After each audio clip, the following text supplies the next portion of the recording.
ہر انسان خوش رہنا چاہتا ہے. تو اسکالرز کہتے ہیں کہ جس انسان کی نظر نعمتوں پر جم جاتی ہے اور نعمت دینے والے کے لیے ہر وقت وہ شکر کرنے کے پوائنٹ آف ویو میں رہتا ہے، اس انسان کی زندگی میں ویل بینگ آنا شروع ہو جاتی ہے. دیکھیں دنیا کا ہر انسان is running for the well being. ہر انسان خوش ہونا چاہتا ہے، ہر عمر کا انسان خوش ہونا چاہتا ہے، چاہے اس کا ایج بریکٹ کوئی بھی ہو.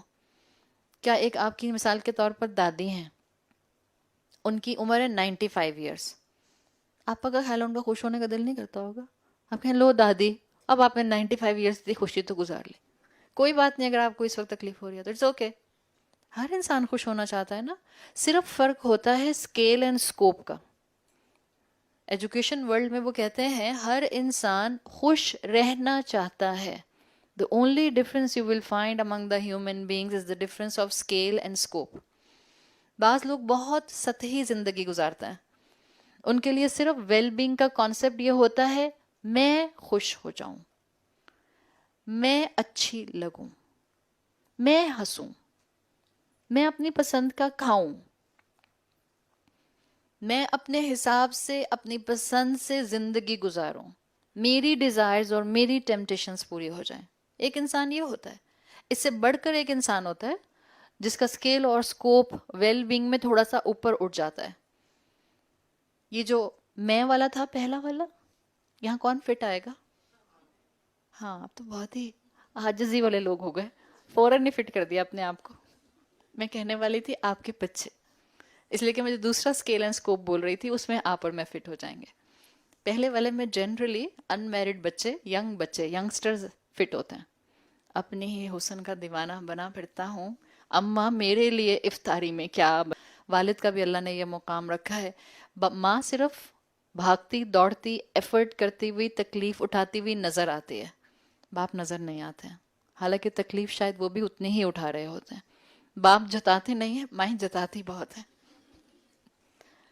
اور جب مائیں جتاتی بہت ہیں تو اولاد کو لگتا ہے کہ شاید مجھے صرف پال پوس کر اتنا بڑا 5 فٹ کا کرنے والا اللہ کے بعد میری ماں ہی ہے. اور وہ بیچارہ جو پورا بیک گراؤنڈ سے سپورٹ کر رہا ہوتا ہے ابا، وہ کسی کو نظر ہی نہیں آتا ہے. تو دونوں کا اپنی جگہ پر بہت ہے. ایک انسان اپنی ویل بینگ میں تھوڑا سا اسکیل کو بڑھاتا ہے تو اس کے لیے فیملی کنسرن ہو جاتی ہے. پھر انسان تھوڑا سا اور امپروو کرتا ہے اپنے آپ کو تو اس کے لیے سوسائٹی، کمیونٹی، اس کے آس پاس کے رہنے والے لوگ، اس کی نیشن اس کا کنسرن بن جاتی ہے. وہ ان کی خوشیوں کی بھی، ان کی ویل بینگ کی بھی کوشش کرتا ہے. اس لیے وہ سوشل ایکٹیویٹیز میں جاتا ہے، فلانتھراپسٹ ایکٹیویٹیز کرتا ہے. اس سے بڑھ کر بھی ایجوکیشن فیلڈ میں کہتے ہیں آپ کا اسکیل اور اسکوپ ویل بینگ کے پوائنٹ آف ویو سے، خوشیاں پھیلانے اور خوشیاں حاصل کرنے کے پوائنٹ آف ویو سے بڑھ سکتا ہے جب آپ اس پلانٹ پر رہنے والی ہر مخلوق کا خیال رکھتے ہیں. اسلام نے ہمیں یہی سکھایا ہے. آج ہم سیکھ رہے ہیں، آپ نے آج سمجھا کہ دنیا شاید آج بولتی ہے کہ اینیمل رائٹس اور پلانٹ کنگڈم رائٹس ہیں، جبکہ آپ کو اور مجھے رسول اللہ صلی اللہ علیہ وسلم کی سیرت میں کانسٹنٹلی واقعات ملتے ہیں کہ آپ نے جانوروں کا کتنا خیال رکھنے کو کہا، آپ نے اپنے آس پاس کی سراؤنڈنگ انوائرمنٹ کا کتنا خیال رکھنے کو کہا. اور اس سے ٹاپ پر جو کہ ویل بینگ کا اسکیل اور اسکوپ اشرف المخلوق کے اوپر انسان کو لے کر جاتا ہے، وہ یہ ہے کہ انسان اس کائنات میں، اس دنیا میں رہنے والی ہر مخلوق کو فائدہ پہنچائے، کسی مخلوق کا نقصان نہ کرے، اور اپنے فزیکل ریالٹی کے ساتھ ساتھ اپنی اسپریچول ریالٹی کو ڈسکور کرے. اصل وہ خوش انسان ہوتا ہے جس کو اپنی فزیکل ریالٹی کے ساتھ اپنی اسپریچول ریالٹی پتہ چل جائے. میں اصل میں کون ہوں؟ ہم الرحمن کو بھی کیوں جاننا چاہ رہے ہیں؟